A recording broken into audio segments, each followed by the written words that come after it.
Hola, buenas tardes. Vamos a dar comienzo al curso de financiación de proyectos innovadores que estamos impartiendo para el Ilustre Colegio Oficial de Ingenieros Industriales de Galicia. En la videoconferencia de esta semana nos toca hablar del tema 5, que trata sobre desgravaciones fiscales. Repasaremos las deducciones por I+D+I en cuanto a gastos de los proyectos y las reducciones en la cuota por transferencias de tecnología, lo que se conoce con el nombre de incentivo Patent Box. Bien, el curso ya ha llegado a su ecuador. Cruzaremos hoy el mismo y solo nos quedarían pues 3 sesiones para su remate. 3 sesiones que están muy centradas en la negociación de capital riesgo, en los elementos, en las cláusulas, en las condiciones que hay que tener en cuenta y que hay que prever para negociar una operación de capital riesgo. Entrando ya en la materia de hoy, las deducciones por gastos en proyectos de I+D+I están contempladas en el artículo 35 de la Ley de Impuesto de Sociedades.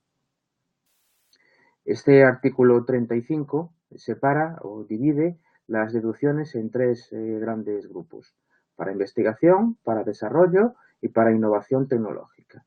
Y aplica unas definiciones, ojo al dato, diferentes a las que podemos estar acostumbrados a manejar. Estas no son en absoluto las definiciones que propone el Manual de Oslo, no son equivalentes, no son las definiciones que se utilizan para la estadística oficial, son definiciones que ha puesto en marcha o ha definido, valga la redundancia, el legislador del impuesto de sociedades para aplicar sobre ellas unas deducciones fiscales. Son, en cierta forma, más restrictivas. Hablamos de investigación, la generación de nuevo conocimiento, hablamos de desarrollo, la aplicación de ese nuevo conocimiento a la creación de un nuevo producto, servicio o proceso, y hablamos de innovación tecnológica, que es la mejora sustancial en el aspecto tecnológico de una forma subjetiva de un producto o servicio. Son deducibles todos los gastos generados en relación con un proyecto: el personal, las amortizaciones, los gastos fungibles, las colaboraciones externas, siempre que sean gastos directos, que estén individualizados por proyectos y que hayan sido aplicados de forma efectiva al proyecto. Si además el gasto en I+D en el ejercicio es superior a la media de los 2 últimos ejercicios, se puede aplicar un porcentaje adicional de deducción. Y por último, también están incluidos las inversiones en material, en activo material e inmaterial, siempre y cuando estén directamente afectadas al proyecto. En esta tabla está el resumen. Aquí hay que destacar la partida relativa al personal investigador con dedicación exclusiva a la I+D, que permite aumentar en hasta un 17% las deducciones aplicables a un proyecto y que, como veremos al final de la sesión, es compatible con las bonificaciones a la seguridad social para la contratación de personal destinado con exclusiva a proyectos de I+D para empresas que reúnan una serie de requisitos en relación con la innovación. Bien, esto es un incentivo bastante interesante. Es un incentivo que no se convoca en concurrencia competitiva. Es decir, las empresas en su declaración del impuesto de sociedades tienen la capacidad para aplicarse esta deducción. Lógicamente, está sujeto a comprobación por el Ministerio de Hacienda, por la Inspección Tributaria, y puede ser en un momento determinado objeto de discusión, objeto de revisión u objeto de sanción si las deducciones estuviesen mal aplicadas. Esto dota o aporta para las empresas una inseguridad jurídica, un inconveniente importante. Para prever y para paliar este inconveniente se ha diseñado un esquema de certificación y de emisión de informes motivados vinculantes para que, conforme a las especificaciones de ese informe, las deducciones sean inamovibles, es decir, no puedan ser revisadas por Hacienda. Esto es lo que significa la emisión de un informe motivado vinculante.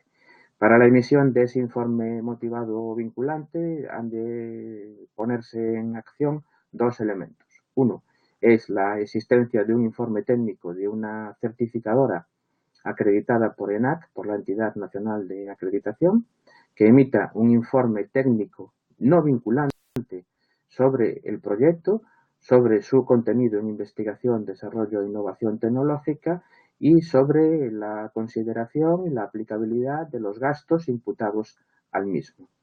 Con ese informe, que en sí ya tiene un valor, no es vinculante, pero de alguna forma certifica por una entidad externa que las deducciones han sido correctamente aplicadas. Insisto, con ese informe se puede, por parte de la empresa, solicitar la emisión de un informe motivado vinculante al Ministerio de Economía y Competitividad. Esto es una convocatoria anual y salvo casos muy concretos, pues con un informe técnico favorable se suele conceder este informe motivado vinculante que, una vez presentado a la agencia tributaria, garantiza que la deducción aplicada está correcta y no puede ser objeto ni de revisión ni de inspección tributaria. Es una decisión de cada empresa cuál esquema adoptar. Puede sencillamente aplicarse las deducciones en su declaración, puede aplicarse las deducciones en su declaración con la existencia de un informe técnico aportado por una certificadora externa, acreditada o no. La acreditación solamente es un requisito para la emisión del informe motivado vinculante, o puede decidir optar por la emisión del citado informe. Bien, aquí lo tenemos un poquito más detallado. Las certificadoras emiten un informe técnico. Con ese informe técnico se solicita al Ministerio de Economía el informe técnico vinculante y luego se le aporta a Hacienda. Todo esto funciona alrededor de una norma UNE. No tiene por el momento su correspondencia ISO. Se está trabajando, eso sí, en la emisión de normas EN equivalentes, pero por el momento, que sepa yo, al menos no están publicadas, al menos en formato definitivo. Bueno, esta es una norma bastante sencilla, una norma, insisto, certificable por certificadoras externas acreditadas y tiene como 4 grandes puntos que hay que cumplir. Nada demasiado complicado. Tiene que existir una memoria en la cual se hable del proyecto, de sus objetivos y de lo que se va a hacer para alcanzarlos. Tiene que describir la innovación y la novedad del proyecto, el estado del arte, los avances científicos, los métodos que se van a utilizar para para proteger la propiedad de los resultados obtenidos y en qué medida pues, se ve afectado por la legislación y otras regulaciones. Tiene que existir una planificación. El trabajo ha de estar dividido en fases y tareas y las relaciones entre ellas tienen que quedar explícitas. Ha de haber una identificación de riesgos y puntos críticos. Ha de definirse una estructura organizativa de personal y cómo se les va a asignar a estas personas las diferentes tareas y cómo se va a hacer el control efectivo del trabajo. Ha de existir un presupuesto con unos recursos asignados al proyecto y con una estimación y control de costes. Ha de existir una documentación del proyecto que debe estar sometida a control de versiones y a control de distribución. Ha de existir un seguimiento del proyecto y un plan de explotación de resultados. Insisto, son requisitos bastante normales, bastante conocidos, bastante estándares para lo que sería una gestión de proyectos normal. En esta transparencia lo que tenéis es unas recomendaciones de mi experiencia en relación pues qué cosas se pueden y se deben de hacer para gestionar un proyecto de una forma correcta. Bueno, lo primero que tengo que recomendar es que utilicéis una herramienta de gestión de proyectos, una herramienta telemática. Las hay a miles en el mercado, desde muy diversos costes, desde gratuitas hasta varios miles de euros. Y todas ellas, con sus ventajas e inconvenientes, son perfectamente aplicables. Somete tus documentos fundamentales a control de versiones. Esto es un requisito imprescindible de la norma y es algo que está comprobado que aporta seguridad y garantías a la gestión de proyectos. Adapta el índice de tus documentos a los requisitos de la norma. Esto es algo que no es muy difícil de hacer y aporta coherencia y claridad en las explicaciones. Restringe el uso del correo electrónico para comunicaciones relacionadas con el estado del proyecto. El correo electrónico es una herramienta muy útil, pero es una herramienta que crea mucho desorden, crea muchas relaciones entre personas y tareas que no están sometidas a control. Es preferible, es mucho más recomendable utilizar las herramientas de comunicación que proporcionan las herramientas, valga la redundancia, software para la gestión de proyectos. Cuidado con esto, que es una cuestión que muchas veces se obvia por parecer demasiado trivial, pero que tiene una gran trascendencia. Involucra pues a tus socios, a tus accionistas y a otros terceros en el uso de la herramienta y, por supuesto, no te saltes tus propias instrucciones, que es algo que, por desgracia, también ocurre con más frecuencia de lo previsto. En cuanto a herramientas para la gestión de proyectos y de otras muchas cosas, documentos, tareas, etcétera, etcétera, pues mi recomendación se centra en 3 de estas herramientas. Por una parte, SharePoint y Alfresco, una u otra. Estas son herramientas muy potentes de gestión de proyectos y de contenidos para una organización. Son herramientas que funcionan en servidores y que tienen pues una complejidad relativa en su despliegue y en su instalación. Nunca aconsejaría a unos emprendedores, a una empresa startup, que empiecen y se pongan a desplegar un SharePoint o un Alfresco, a menos que sean muy conscientes y tengan muy claro qué es lo que están haciendo. Pero si trabajáis en una organización en la que existan estas herramientas, no lo dudéis, son perfectamente válidas para realizar una gestión de proyectos y tienen muchas más funcionalidades de las que normalmente somos capaces de aprender y de utilizar. Si no es el caso y en vuestra organización no está desplegado ni SharePoint ni Alfresco, mi recomendación es ZenOffice. ZenOffice es una herramienta bastante interesante, tiene bastante funcionalidad, es bastante intuitiva, tiene su versión gratuita en el modo cloud, se puede instalar en un servidor y es relativamente fácil de hacerlo y bueno, yo la he experimentado y funciona de una forma bastante correcta. Y por supuesto, pues cualquier otra herramienta que podáis encontrar en el mercado, en el que, insisto, hay, diría que miles de herramientas de esta naturaleza. Bien, cambiamos un poquito ya el tercio. Hablamos ahora ya no de deducciones fiscales, sino de reducciones en la cuota. Son, por así decirlo, herramientas que nos permiten declarar menores ingresos al impuesto de sociedades. Está regulada en el artículo 23 de la Ley del Impuesto de Sociedades y tienen que ver con las rentas que sostienen de la explotación de determinados activos intangibles. Activos intangibles que están descritos en el artículo 23, cuáles pueden ser y cuáles pueden no ser.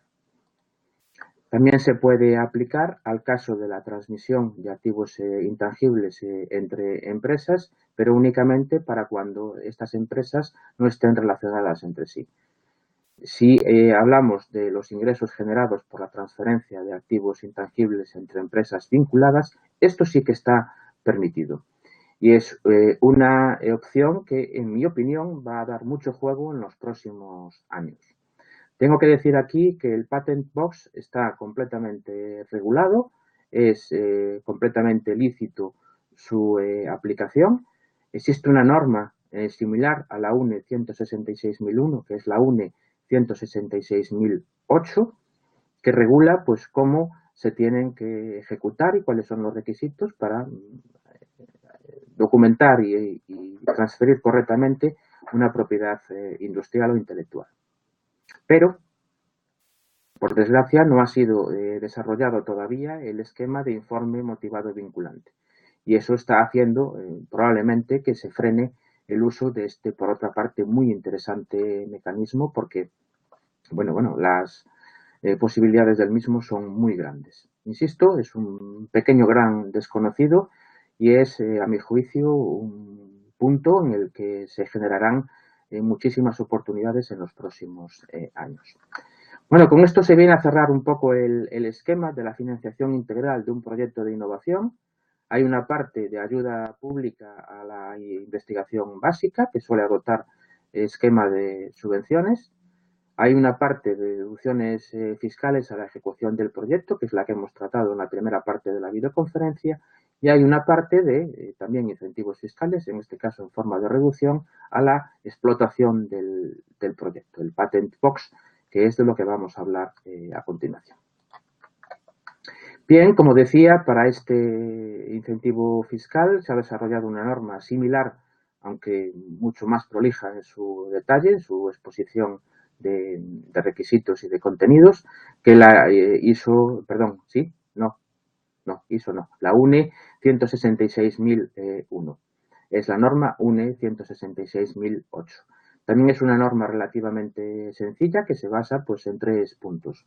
Identificar los activos que se van a gestionar, los activos que se van a transferir, los activos objetos de transferencia, valorarlos según un método estándar, un método comúnmente elegido y justificado, y gestionar los mecanismos de transferencia, las relaciones legales y económicas que se deben instrumentar entre la parte cedente y la parte que recibe esa cesión. Aquí está un poco resumido este esquema, más o menos lo que veníamos diciendo, y una mención especial a la parte final en la cual pues la normativa, y varios expertos lo están así recomendando, deja la puerta abierta a que existan figuras que puedan ser utilizadas dentro del mismo grupo, y para lo cual pues pudiese ser en algunos casos necesario que se instrumente una reestructuración societaria para separar en contabilidades y en sociedades distintas la fase de generación de los activos intangibles de la fase de explotación de esos activos intangibles. Es desde luego un tema complejo, es un tema sobre el que hay a día de hoy muy poca documentación y que requiere sin duda de un asesoramiento especializado importante. Pero lo que se trata de lo más habitual para nuestras pequeñas empresas innovadoras, para nuestras pequeñas startups de proyectos de transferencia de tecnología sencillos, no es necesario meterse en tantas profundidades, y una relativamente sencilla aplicación de la norma UNE 166.008 puede dar muy interesantes frutos, porque, insisto, las oportunidades y las condiciones son importantes. Bien, aquí es lo que hablábamos sobre la separación de formas jurídicas entre el cedente y el cesionario, insisto, incluso dentro del mismo grupo. Bien, ya para terminar, decir que existen otros incentivos también bastante desconocidos, tal vez por su novedad, que es, por una parte, el Tax Credit. El Tax Credit es una incorporación de la Ley de Emprendedores y su internacionalización del año 2013, que permite pedir el anticipo de las desgravaciones por I+D, por gastos incurridos en proyectos de I+D+I, aún en el caso de que no exista cuota a pagar en el impuesto de sociedades. Parece muy interesante, pero por desgracia la normativa que se ha desarrollado para la aplicación del Tax Credit pues va a dificultar mucho su efectiva aplicación, porque estamos hablando de un plazo estimado de cobro de ese supuesto anticipo no inferior a 2 años. Y por último, lo que ya mencionaba también, el decreto 75/2014 de bonificaciones en las cotizaciones a la Seguridad Social para la contratación de personal investigador, que para empresas que reúnan las condiciones de pyme innovadora o de joven empresa innovadora, que están descritas en el citado Real Decreto y que son relativamente fáciles de alcanzar para empresas de carácter startup con contenido tecnológico, pueden simultanear la aplicación de los beneficios de este decreto con la aplicación de las deducciones fiscales por gastos incurridos en proyectos de I+D+I. Bueno, tengo que tomar aire. He estado hablando de una forma relativamente rápida. Con esto termino la videoconferencia de hoy. Vamos, antes de finalizar, a dar un repaso a los contenidos que tenéis en la plataforma de teleformación. Hay una parte 3 del caso, Exclusive Cars, que se refiere a la posibilidad y a la idoneidad de aplicar estos incentivos fiscales al caso de nuestro fabricante de automóviles. Un pequeño debate, como siempre, algunas lecturas complementarias, una que tiene que ver con una introducción sencilla a la valoración de patentes, una que habla sobre las posibilidades del Patent Box en empresas constructoras internacionalizadas. Aquí os podréis hacer una idea del importante volumen de trabajo que traerá consigo una aplicación masiva del Patent Box. Artículo también muy interesante que habla de una correlación negativa entre patentes y gasto público en I+D. Interesante seguirle la pista. Unas especificaciones no completas de la norma UNE 166.008. Una opinión en relación con el Patent Box y si es o no lo que se estaba reclamando por parte del ecosistema innovador. Dos recursos muy interesantes, uno que tiene que ver con una herramienta informática para la gestión de patentes desarrollada por la Oficina Española de Patentes y Marcas, sobre la cual tenéis una descripción de sus funciones y un enlace para complementar un formulario que lleva a su descarga. Y un recurso, un documento denso, importante, que está considerado el manual de referencia para cómo se debe hacer una evaluación económica de una patente o de una marca. Esto es todo. Buenas tardes y hasta la próxima semana. Que tengáis una muy buena semana.